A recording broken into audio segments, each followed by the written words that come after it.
नमस्कार, खेल खिलाड़ी देख रहे हैं आप सब। मैं हूं आपके साथ साहिल किरने। अक्सर हम क्रिकेट को लेकर ही चर्चा करते हैं, पर माहौल भी है क्रिकेट की चर्चा करने वाला आज हम उस पर चर्चा नहीं करेंगे। हम चर्चा करेंगे, हमारे साथ एक खास खिलाड़ी मौजूद हैं जिन्होंने इंडिया खेली हाल ही में, जहाँ चौथी एशियाई चैंपियनशिप का हिस्सा रहे, रोल बॉल चैंपियनशिप का, और वहाँ पर इंडिया ने गोल्ड जीता है। उनका नाम है दिलप्रीत सिंह। उन्होंने चौथी एशियाई रोल बॉल चैंपियनशिप 2024 में भारत को जीत दिलाई। जम्मू कश्मीर के एक प्रतिष्ठित रोल बॉल खिलाड़ी दिलप्रीत सिंह ने चौथी एशियाई रोल बॉल चैंपियनशिप 2024 में भारत को जीत दिलाई। चैंपियनशिप 16 से 19 दिसंबर 2024 तक गोवा के मनोहर पर्रिकर इंडोर स्टेडियम में आयोजित की गई थी।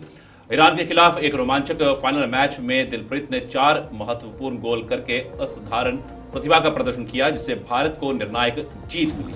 उनके उत्कृष्ट प्रदर्शन ने देश के लिए चैंपियनशिप खिताब हासिल करने में महत्वपूर्ण भूमिका निभाई है। उनसे आपको आज रूबरू करवाएंगे और चर्चा करेंगे किस तरीके से उनका अभी तक का सफर रहा है इस खेल के अंदर, और इस खेल में क्या कुछ खास है और अब तक कितने मेडल्स वो जीत चुके हैं। पहले आपको वो दिखाते हैं।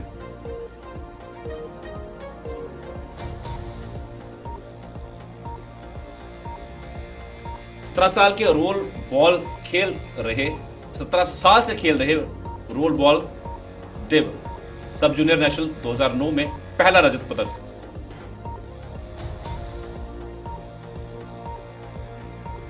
जूनियर नेशनल्स में 2011 में पहला अरजत पदक,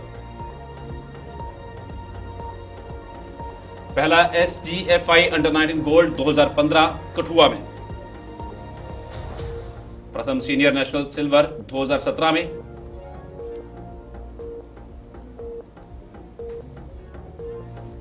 प्रथम सीनियर नेशनल सिल्वर 2017 में, पहला ऑल इंडिया यूनिवर्सिटी गोल्ड 2018 में, 2024 में 21 साल बाद जम्मू कश्मीर के लिए पहला स्वर्ण पदक हासिल कर इतिहास रचा। एशियन रोल बॉल चैंपियनशिप 2024 में स्वर्ण पदक के साथ भारत का नाम रोशन किया। एशियन रोल बॉल चैंपियनशिप 2024 में स्वर्ण पदक के साथ भारत का नाम रोशन किया। यह अब तक के मेडल्स थे जो कि दिलप्रीत सिंह ने जीते हैं और भारत के लिए एक अहम खिलाड़ी के रूप में अपना किरदार निभाया है। रुक करेंगे, हमारे साथ मौजूद है स्टूडियो में दिलप्रीत सिंह। आपका बहुत बहुत स्वागत है हमारी इस खास चर्चा में शामिल होने के लिए। और एक इंडिया का उभरता हुआ खिलाड़ी हमारे साथ आज मौजूद है स्टूडियो के अंदर, ये हमारे लिए भी गर्व की बात है। शुरुआत करते हैं आपसे चर्चा की। और दिलप्रीत जी, सबसे पहले आपको यही जानना चाहेंगे कि जिस तरीके से रोल बॉल चैंपियनशिप आपने हाल ही में गोल्ड जीता है इंडिया के लिए, और आपके साथ और भी खिलाड़ी मौजूद थे, तो जिसमें मुख्य भूमिका आपने निभाई, तो अब तक का आपका जो सफर रहा है रोल बॉल को लेकर किस तरह का रहा है? किस तरह के उतार चढ़ाव, किस तरह की स्ट्रगल और कितनी मेहनत लगी आपको यहां तक पहुंचने के लिए? सबसे पहले तो thank you so much for inviting me. और सफ़र तो काफ़ी लंबा रहा मेरा रोल बॉल का, स्टार्टिंग से लेके एंड तक। अभी एंड तो हुआ नहीं है, अभी जस्ट स्टार्ट हुआ मेरे ख्याल से, but it was a very long journey for me. Like मैं कोई फर्स्ट क्लास से था जब मैं स्केटिंग कर रहा था। फर्स्ट क्लास से स्केटिंग करते करते मेरे को भी पता चला कि मैं स्केटिंग में और अच्छा जा सकता हूँ। बस तो मैं समर कैंप में बस स्केटिंग शुरू की थी अपने लिए, ऐसे ही शौक में। उसके बाद मुझे पता चला कि इसमें बहुत पोटेंशियल है मेरा, मैं अच्छा खेल सकता हूँ, तो इसको मैंने और थोड़ा कंटिन्यू किया। तो उसके बाद मुझे 4th क्लास में मेरा पहला नेशनल था, तो इंदौर में, तो वहाँ हमने गोल्ड मेडल जीता। उसके बाद हमारे आस्ता आस्ता ऐसे ही नेशनल चलते रहे, उसके बाद सिलसिला चलता रहा, खेलते गए हम। और उसके साथ काफ़ी मेरी सपोर्ट की गई मेरे कोचेस ने, जितने भी थे कोच, स्कूल से लेके मेरे नेशनल थे और स्टेडियम के कोच, सब ने मेरी बहुत सपोर्ट किया। और जो नेशनल हमने जीता अभी एशियन में जी, नेशन को हमने रिप्रेजेंट किया, जिसमें से जम्मू एंड कश्मीर का सिर्फ मैं ही था, और पूरे नॉर्थ से ही बल्कि सिर्फ मैं ही एक लड़का था जो इंडिया टीम के लिए सिलेक्ट हुआ था। और जिसमें हमने ईरान के साथ हमारा फाइनल मैच था, जिसमें मैंने 4 गोल मारे इंडिया के लिए। मैं आपसे जानना चाहूँगा दिलप्रीत, जिस तरह से ये रोल बॉल खेल जो है ये अभी मतलब नया ही कह सकते हैं, इतना पुराना खेल नहीं है, पर इसमें किस तरह से रुझान जो है वो खिलाड़ियों का हो रहा है? इसमें क्या कुछ इंटरेस्टिंग रहता है इस खेल के अंदर? जैसे हम क्रिकेट में देखते हैं बहुत कुछ इंटरेस्टिंग रहता है, hockey, football, boxing, judo, plus मैं बात करूं अगर किसी भी वुशु की भी, तो कुछ अलग सी चीज़ें उन सब खेलों में रहती हैं। तो इसमें इंजरी का कितना रहता है, और साथ साथ में जो कुछ खास चीज़ें जो आप बताना चाहें? पहले तो ये रोल बॉल 2003 में इन्वेंट हुआ था। इंडिया की ही गेम है ये, इंडिया में ही इसको ओरिजिनेट हुआ है। और ये इन्वेंट की है गेम मिस्टर राजू दबाड़े ने, और ये पुणे से ओरिजिनेटेड है। और ये गेम काफ़ी, एक गेम नहीं है ये, काफ़ी 3-4 गेमों को मिलाकर एक गेम बनाई हुई है। स्केटिंग, बास्केटबॉल, हैंडबॉल और स्पीड को मिला के एक गेम बनाई हुई है। इसमें तो इंजरीज तो बहुत ज़्यादा रहती हैं, जैसे आपको पता ही है, एक गेम नहीं है, 3-4 गेम को मिक्स करके एक गेम बनाई गई हुई है। इंजरीज तो बहुत ज़्यादा रहती हैं, जैसे स्पीड है उसमें आप गिर जाओगे, वो एक इंजरी है। और मेरे को खुद पर्सनली काफ़ी इंजरीज हुई थी, जिसमें कि प्लेयर को बहुत टाइम लग जाता है रिहैब, उसके बाद वापस कम बैक करने के लिए। इंजरीज तो रहती हैं, बट इसके बाद भी प्लेयर्स खेलता है गेम। बहुत अच्छी गेम है ये, लाइक बहुत फास्ट, 21 सेंचुरी की सबसे फास्टेस्ट गेम है ये अभी तक की। दिलप्रीत, मैं एक चीज़ और समझना चाहूँगा, जिस तरह आपने इंजरी की बात की है, काफ़ी फास्ट गेम है, 4 गेमें मिलाकर ये गेम बनी है। इसमें स्पीड कितनी मैटर करती है, और उस पर जो आपकी बैलेंसिंग है वो कितना सही होनी चाहिए? इसमें आपको स्पीड तो आपकी होनी चाहिए, सबसे पहले उसे स्पीड से पहले आपको बैलेंस होना चाहिए। अगर आपका बैलेंस नहीं होगा तो आप गिर जाओगे, तो स्पीड का कोई फ़न नहीं है। तो स्पीड के साथ साथ आपको बैलेंस बहुत ज़रूरी चाहिए, और बैलेंस उससे आएगा, पहले रोल बॉल खेलने से पहले आपको स्पीड करनी पड़ेगी, स्केटिंग करनी पड़ेगी, उसके बाद आपको रोल बॉल खेलना पड़ेगा। बैलेंसिंग के लिए किस तरह से मतलब प्रैक्टिस की जाती है, खास तौर पर? उसकी स्पीड तो बाद में आएगी, साफ तौर पे बैलेंस होगा तो आप स्पीड पकड़ सकेंगे, बैलेंस नहीं होगा तो आप स्पीड नहीं कर पाएंगे रोल बॉल के अंदर, जो कि काफी अहम रहता है। तो उसको बैलेंसिंग करने के लिए किस तरह की प्रैक्टिस जो है वो लाई जाती है अमल में? पहले स्टार्टिंग में तो आपको पहले स्केटिंग ही करनी पड़ेगी, जिसके लिए आपको पहले स्टार्ट करना पड़ेगा। स्टार्टिंग में आपको बैलेंस कैसे बनाना है स्केट्स के ऊपर बैलेंस आपका जब बन गया, फिर आपको स्पीड पे वर्क करना पड़ेगा। स्पीड में जैसे आप वर्क करोगे, आपका स्पीड बढ़ेगा, आपका स्टाइल बढ़ेगा, उसके बाद ही आप जाके रोल बॉल में एक ट्राई कर सकते हो, सिर्फ ट्राई। और एक ऐसा नहीं है कि आप आए खेलना शुरू कर दिया रोल बॉल, ऐसा नहीं है, उसका एक स्टेप बाय स्टेप आपको करना पड़ेगा। ये कोई एक आसान गेम नहीं है, लाइक स्टेप बाय स्टेप आपको पहले आपको स्केटिंग सीखनी पड़ेगी, फिर आपको थोड़ा सा बॉल पे कंट्रोल करना पड़ेगा, फिर उसके बाद आपको अपनी बैलेंसिंग वगैरह कंट्रोल, उसके बाद आपको फिर रोल बॉल खेलना पड़ेगा। दिलप्रीत, मैं पहले आपकी जर्नी की तरफ ही दोबारा वापस आऊँगा कि मैं समझना चाहूँगा कि कितना स्ट्रगल करना पड़ता है एक खिलाड़ी को, और आप जैसे खिलाड़ी को जो कि इंडिया तक खेल के आए हैं और एक अहम भूमिका वहाँ पर निभाई एक खिलाड़ी की। स्ट्रगल तो सर क्या ही मैं बोलूँ, मैं स्ट्रगल को एंजॉय किया अपना पूरा स्ट्रगल। पर जैसे कि होता ही है, एक प्लेयर सबको चाहता है कि जल्दी जल्दी सबको सब कुछ मिले, बट मेरे साथ बिल्कुल उल्टा हुआ। सब कुछ, हर चीज़ जो मैं चाहता था वो सब कुछ मुझे लेट मिला। जैसे नेशनल खेलना था, नेशनल भी मेरे को बहुत टाइम बाद मिला। डिस्ट्रिक्ट पहले, उससे पहले आपके डिस्ट्रिक्ट्स होती हैं नेशनल खेलने से पहले, उसके बाद आपका स्टेट होता है, स्टेट में क्वालिफाई करना पड़ेगा, स्टेट में क्वालिफाई करने के बाद आपकी सिलेक्शन होगी नेशनल्स में। नेशनल में आपको अच्छा परफॉर्म करने के बाद फिर जाके आपको कोई कंसीडर करेगा, फिर जाके आपको इंटरनेशनल चांस मिलेगा। और मुझे रोल बॉल खेलते 17 साल हो गए हुए हैं, और स्केटिंग करते 20 से 21 साल हो गए हैं टोटल। और उसके बाद जाके मुझे 17 साल के बाद मुझे इंटरनेशनल का एक चांस मिला, और जिसमें हमने गोल्ड मेडल जीता। जब आपने गोल्ड मेडल जीता तो उस समय की फीलिंग्स क्या थी, वो शेयर करना? वो फीलिंग्स तो मैं आप डिस्क्राइब नहीं कर सकता वर्ड्स में, वो क्या फीलिंग्स थी। वो बस हम सब जितने भी मेरे टीममेट्स थे साथ वाले, सब रो रहे थे।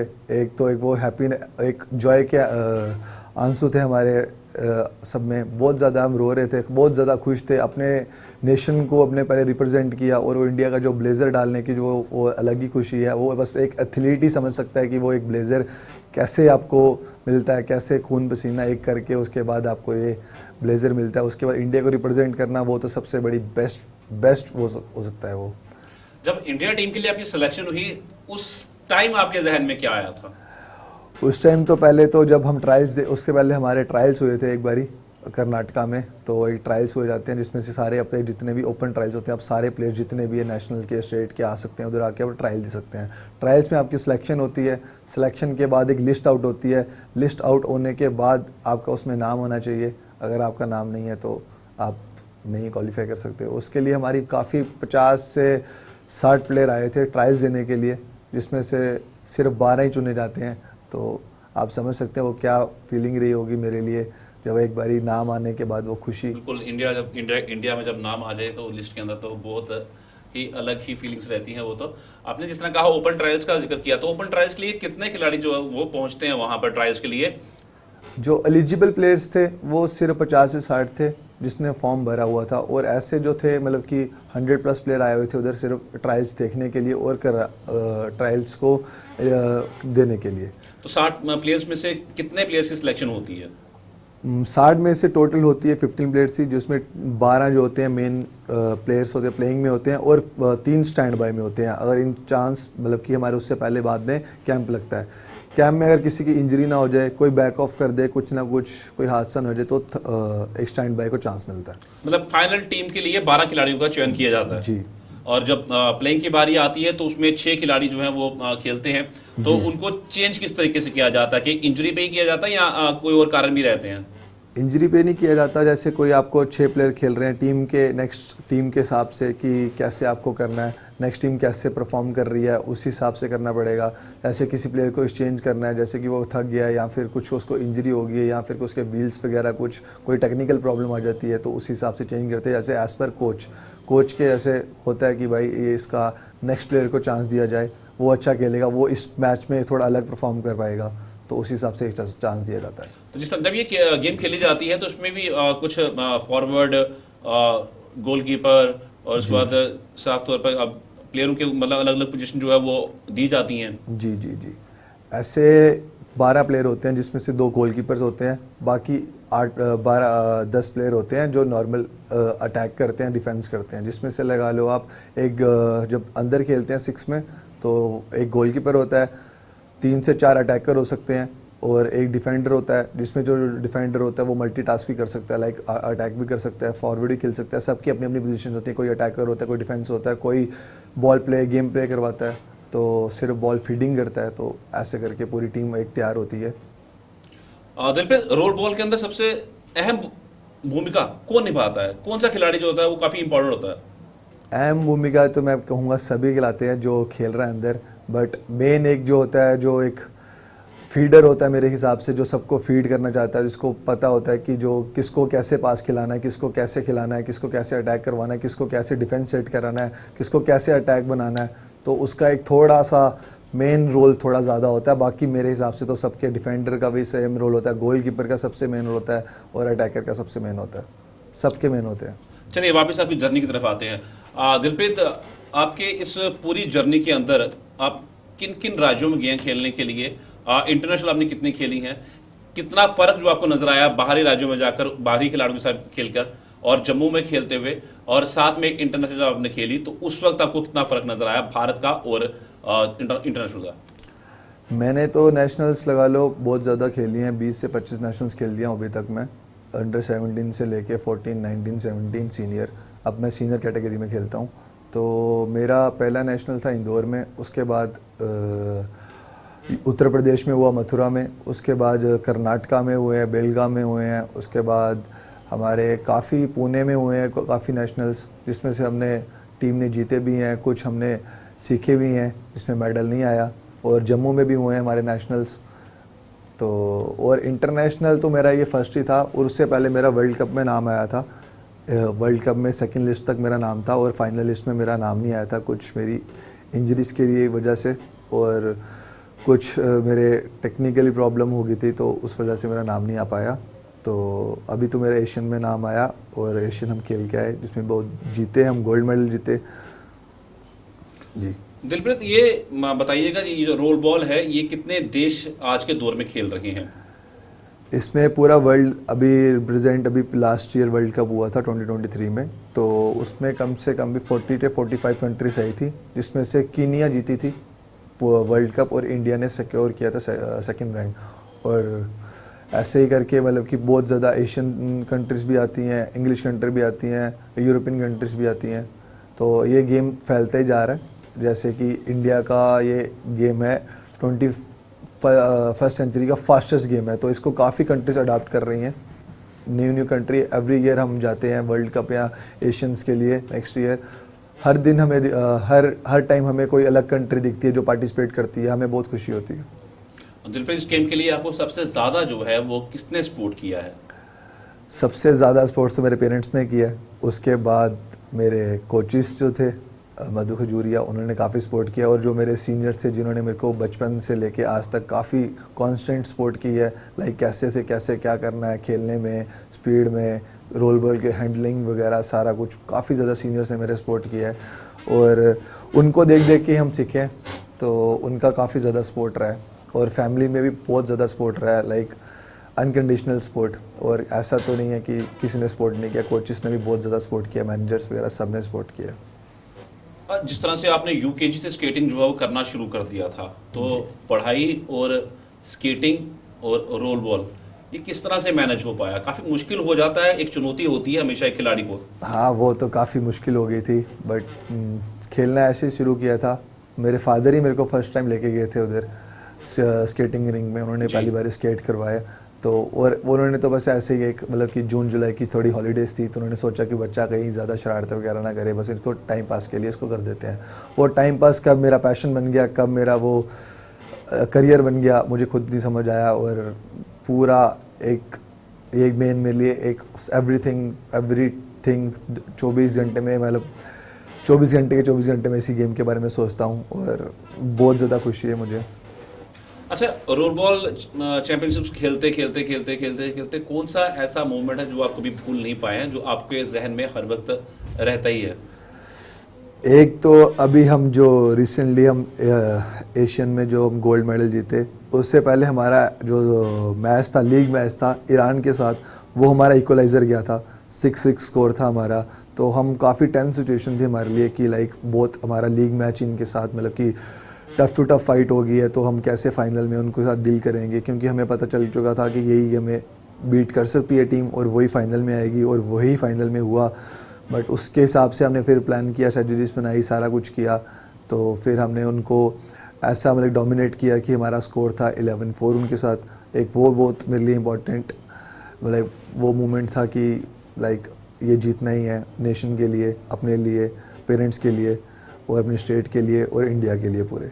और उससे पहले मेरा एक और था, JNK में थे, वो हमारा एक बार ऑल इंडिया यूनिवर्सिटी हुई थी 2018 में, तो वो JNK होस्ट कर रहा था, और फाइनल मैच था हमारा महाराष्ट्र के साथ, और हमारा हाफ टाइम तक स्कोर था 4-1, और 3 गोल की लीड कर रही थी महाराष्ट्र, मुझे आज भी याद है।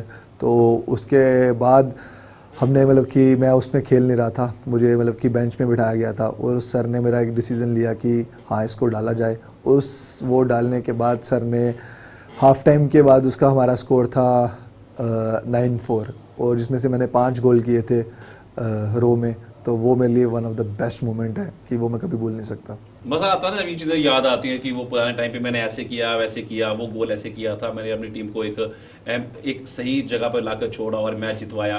मतलब कितना अच्छा लगता है अपने आप में ये चीज़ें सोचना, एक अलग से खुशी जो है वो मिलती है, क्योंकि और इंडियन प्लेयर को तो हमेशा रहती है जब तिरंगा हाथ में होता है। दिलप्रीत, जिस तरीके से आपने इतना जिक्र किया है हर चीज़ का, तो एक चीज़ और समझना चाहूँगा, आपने यूनिवर्सिटी लेवल पे खेला, आपने डिस्ट्रिक्ट लेवल पे खेला, आपने नेशनल लेवल पे खेला, फिर आप इंटरनेशनल पहुंचे, तो इस पूरे दौर के अंदर आपको अलग अलग खिलाड़ी मिलते रहे होंगे जो आपके साथ ही रहे होंगे, जब उनको छोड़ के जाना पड़ता है तब कितना दुख होता है? वो 5-6 दिन का जो नेशनल्स होते हैं, टूर होता है, वो उनके साथ हर साल मिलना, वही सेम चेहरे देखने हैं, काफ़ी इंटरेक्शन हो जाती है, काफ़ी क्लोज हो जाते हैं हम। ऐसे ऑन फील्ड तो हम पूरे रिवेलवरी होती है हमारी, like tough to tough fight उनके साथ, बट ऑफ फील्ड हम वही भाईचारा पूरा, मतलब कि फ्रेंडशिप पूरी। बट वो उनको छोड़ना ही टाइम पे मतलब कि होता है कि कुछ दिन और रुक जाते हैं, थोड़ा दिन और कैंप रुक जाता, थोड़ा दिन और कोई नेशनल का टूर्नामेंट हो जाता, क्योंकि हम जो फ्रेंड्स हैं ये शेयर करते हैं कि कैसे प्रैक्टिस किया तुमने इस बार, कैसा किया, कैसा तुमने मतलब कि जीता, ऐसा क्या प्लान किया जो लास्ट ईयर से तुम थोड़ा बढ़ के अच्छा खेल रहे हो। तो ये सारा हम मिस करते हैं एक दूसरे को। ठीक है दिलप्रीत, रोल बॉल में एक चीज़ समझना चाहेंगे कि किस किस कैटेगरी में जो है ये खेली जाती हैं, और इनके लिए खास तौर पर डाइट प्लान क्या रहते हैं, इसके लिए आपको स्टेमिना कितना ज़्यादा अपना अच्छा रखना पड़ता है? ये कैटेगरीज तो अंडर 11 से शुरू हो जाती है, अंडर 11, अंडर 14, अंडर 17, अंडर 19, फिर उसके बाद अंडर 17 और 19 के बाद सीनियर शुरू हो जाता है, जिसमें से लगा लो 5-6 कैटेगरीज हैं, मेल फीमेल दोनों की, मैन वुमेन दोनों की। और डाइट तो आपको काफ़ी रखनी पड़ेगी, लाइक बिल्कुल आपको शुगर थोड़ा कम, वरना आपको फैट आ जाएगा। तो और डाइट प्लान आपका मतलब कि पूरा स्ट्रिक्ट डाइट प्लान होना चाहिए। लाइक आपको अंडे लेने चाहिए, अगर अंडे नहीं ले रहे तो सोया पनीर ले लो, सोया पनीर नहीं तो कुछ ना कुछ करके आपको चाम वगैरह जिससे आप प्रोटीन ले सको। और मिल्क आपको चाहिए होता है। और आपको स्पीड के लिए आपको मतलब कि प्रैक्टिस बहुत करनी पड़ती है। एवरीडे प्रैक्टिस नहीं करोगे तो आप लैग करोगे, कहीं ना कहीं लैग करोगे तो नेशनल में परफॉर्म नहीं दे पाओगे। तो एवरीडे आपको प्रैक्टिस करनी चाहिए, प्रैक्टिस नहीं करोगे तो फिर मेडल नहीं आएगा। दिलप्रीत, आपने जम्मू कश्मीर में भी खेला है, जम्मू कश्मीर के बाहर जाके भी खेला, अलग अलग राज्यों में भी आपने गेम खेली है। तो इंफ्रास्ट्रक्चर की अगर बात करें तो वो किस तरह का दिखा आपको जम्मू कश्मीर में और बाहरी राज्यों में? और जब से आपने खेलना शुरू किया है, जब से आपने मेडल्स लाने शुरू किए हैं, तब के समय में और आज के समय में कितना फ़र्क आया है इंफ्रास्ट्रक्चर में? जब तो हम पहले खेलते थे, जब स्टार्टिंग में बचपन में, तब तो इंफ्रास्ट्रक्चर इतना अच्छा नहीं था। अब थोड़ा बेटर हुआ है, काफ़ी बेटर हुआ है। मतलब कि पहले मतलब लाइट्स नहीं थी, अब लाइट्स, फ्लड लाइट्स दी गई हैं हमें, सारा कुछ है। मतलब मैं बस एक ये बोलना चाहूँगा कि इंफ्रास्ट्रक्चर तो हमारा बाकियों से बेटर है, बट कुछ और स्टेट्स हैं जिनका मतलब कि फार बेटर है हमसे। मतलब कि उनको प्रॉपर उनकी ग्राउंड दी गई है, प्रॉपर वो प्रैक्टिस के लिए उनको टाइम है। हमें बस एक टाइम की थोड़ी सी दिक्कत आती है, क्योंकि स्केटिंग में एक पार्ट है रोल बॉल, और उसके पार्ट के अलावा एक है इनलाइन हॉकी और स्पीड। तो हमें डिफरेंटली हमें वो करना पड़ता है। मतलब टाइम थोड़ा सा रख के कि अपना एक पर्टिकुलर टाइम मिला जाता है, उस पर्टिकुलर टाइम में प्रैक्टिस करनी पड़ती है। हम चाहते हैं थोड़ा और प्रैक्टिस करना पड़े, क्योंकि और भी जैसे हमारा एक अलग सा स्टेडियम होना चाहिए। बस उसके लिए थोड़ा एक गुजारिश करना चाहूँगा कि एक हमें इंफ्रास्ट्रक्चर नया बनाया जाए, हमारी नया रिंग बना के दिया जाए, जिसमें सिर्फ रोल बॉल वाले ही प्रैक्टिस करें, और हम जब तक चाहे तब तक प्रैक्टिस करें, और हम ज़्यादा से ज़्यादा मेडल लेकर आएँ। जी बिल्कुल। एक आखिरी सवाल मेरा रहेगा, बस 30 सेकंड का जवाब दीजिएगा इसका, कि स्पोर्ट्स काउंसिल की तरफ से किस तरह से आपको सपोर्ट मिलती है आज के दौर में? स्पोर्ट्स काउंसिल की तरफ से हमें काफ़ी सपोर्ट मिलती है। लास्ट ईयर हमारा नेशनल गेम्स हुआ था, उन्होंने हमें पूरा किट प्रोवाइड की, जर्सीज प्रोवाइड की, जिसमें से हमें हेलमेट प्रोवाइड किए, हमारे गार्ड्स प्रोवाइड किए, और हमें व्हील्स प्रोवाइड किए। काफ़ी सपोर्ट रहता है। हम चाहते हैं थोड़ा सा और सपोर्ट दी जाए, जैसे कि हमें प्रॉपर एक हम JNK की टीम मेडल लेकर आ रही है, नेशनल गेम्स में भी वुमेन ने मेडल लेकर आया, उनको एक पर्टिकुलर एक रिंग मिल जाए जिसमें कि वो अच्छे से और परफॉर्म कर पाएँ। ऐसे मैन सेक्शन भी है, वुमेन सेक्शन भी है, जिसमें कि हमें वो करना पड़ता है। धन्यवाद दिलप्रीत हमारे साथ जुड़ने के लिए इस चर्चा में, खास तौर पर क्योंकि जिस तरीके से साफ आपने इंडिया के लिए एक अहम खिलाड़ी की भूमिका निभाते हुए गोल्ड जो है वो जीता है, और आप जम्मू कश्मीर से बिलोंग करते हैं और बहुत से मेडल्स आपने जीते हैं, आपको बहुत बहुत बधाई है। और आने वाले समय में भी आप इसी तरह भारत का परचम लहराते रहें, जम्मू कश्मीर का नाम रोशन करते रहें। आज के खेल खिलाड़ी में इतना ही, दीजिए इजाज़त, नमस्कार।